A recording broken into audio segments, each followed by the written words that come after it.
안녕하세요. 올해 25년도 삼육대학교에 입학한 학생입니다.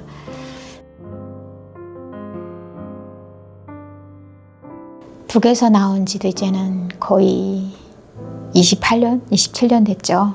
고등학교 3년호간에는 학교보다 엄마랑 같이 장사하는데, 그 다음에 뭐 물건 가져가서 물건으로 양식하고 뭐 바꿔오는 거를 많이 참 엄마랑 같이 하고, 학업에는 많이 집중 안 했던 것 같아요. 김일성이가 죽고 누가 김일성 대신에 누가 할지를 정해지지 않은 상태에서 3년이라는 95년도, 96년도, 97년도가 관건이었죠. 그때 제일 힘들었죠.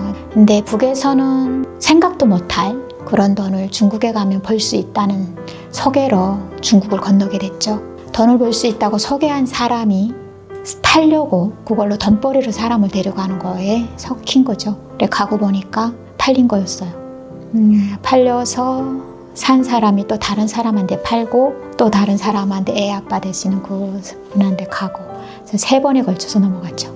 북에서 중국으로 왔기 때문에 허구가 없잖아요. 신분증이 없거든요. 밤이든 낮이든 문 두드리면서 경찰 오니까 도망가라고 문 두드리고 소리치고 가요. 창문으로 도망가고 문 열고 도망가고, 항상 도망가는 신세. 자물쇠 잠그고 이렇게 집에서 혼자 항상 어두운 데서 살았던 삶이었어요. 근데 어느 날 누군가 그러더라고요. 하나님을, 예수님 이름 불러봐라 하더라고요. 근데 그게 싫진 않았어요. 정말 하나님이 계시다면 도와주십시오. 이런 기도를 많이 했던 것 같아요. 이제는 교회가 어떤 곳인지 궁금해지는 거죠. 교회가 가고 싶다. 그래가지고 또 그때도 기도했어요. 하나님, 교회가 어떤 곳이고 교회에서 무슨 활동을 하는지 한번 보고 싶어요. 가고 싶어요. 좀 인도해 주십시오. 그분이 아이를 얻고 교회를 갔는데 따라가고 나니까 안식일 교인인 거였죠. 싫지가 않았어요. 첫 안식일부터 말씀이 너무 좋은 거예요. 말씀 듣고 온 거를 집에 와서 다시 확인하고 그런 삶을 사는데, 남편이 그 다음부터 핍박을 하는 거죠. 그때도 11조 때문에 그런 생각 딱 들어왔을 때, 설교 들었을 때도 하나님 11조 내고 싶은데 저 남편의 마음 부드럽게 해주셔서 11조 내게 해주십시오 했는데, 농사를 다 짓고 남은 돈이 11조 딱 내고 나면 1전도 안 남는 상태로 딱 되는 거예요. 11조 내게 해주십시오 했는데 흔쾌히 11조 내라고 허락하는 거예요. 그게 너무 신기했어요. 예.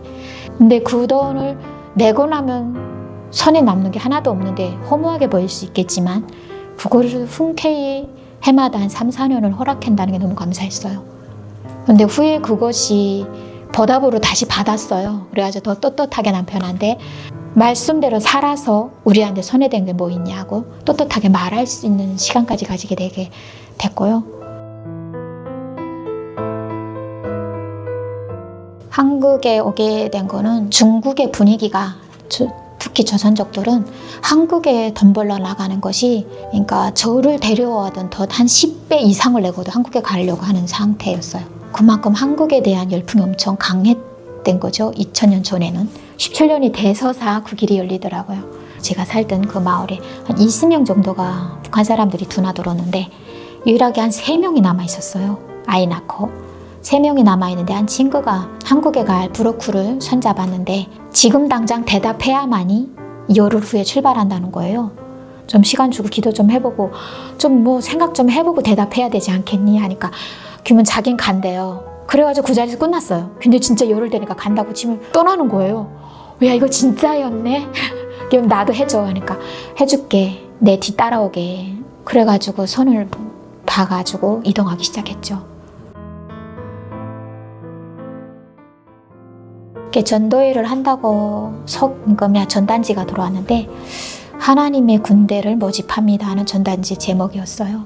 전도회에 참석했죠. 그리고 참석해서 듣고 마지막에 소감으로 뭐 느낀 거나 감사한 거 있냐 하고 말 한마디 해라는 그 자리에 나가서 하나님께서 인도하시면 공부하고 싶어요 하는 말을 했어요. 전도회를 진행하신 목사님은 제가 신학과를 공부하겠다는 것을 이해했던 거예요. 대학으로 이제는 추천이 들어가는 거죠. 원서 딱 받았는데 합격입니다 하는 걸 봤을 때에 감사하기도 하면서, 와, 내가 이 길을 진짜 가야 되네. 죽으나 사나 가야 되는 건가? 근데 그때 들어오는 생각이 내가 이 자리에 있을 자격이 없다면 하나님께서 이 자리에 있지 않게 하지 않았을까. 근데 선택은 나기 때문에 내가 여기서 포기할 수도 있지만 내가 포기하지 않는 이상 하나님도 포기하지 않으실 거라. 대학에서 공부한다는 그 자체가 이 나이에 누구도 꿈꿀 수 없고 누가 꿈꾼다 해도 있을 수 없는 자리에 내가 있을 수 있는 것은 북한 사람이라는 한 가지 이유와 하나님을 믿는다는 그 믿음 하나까지 때문에 하나님께서 내가 이 자리에 있게 해주셨고 오직 하나님만을 알고자 갈망한 그 마음 때문에 내가 이 배움의 길로 인도하지 않았었나 하는 생각을 합니다.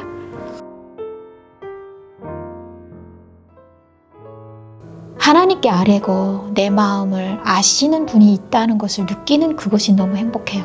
이 행복 나누고 싶거든요, 솔직히.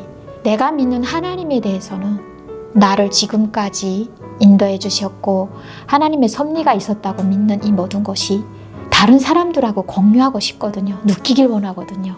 함께 느껴서 주님이 정말 살아계셔 이렇게 공감하고 싶어요. 선교하면서 내가 만난 하나님, 특히 북한 선교를 위해서 한국에 와 있는 35,000명에 되는 그 사람들을 타겟으로 하나님께서 쓰시고자 하시는 그 방법대로 드리고 싶어요.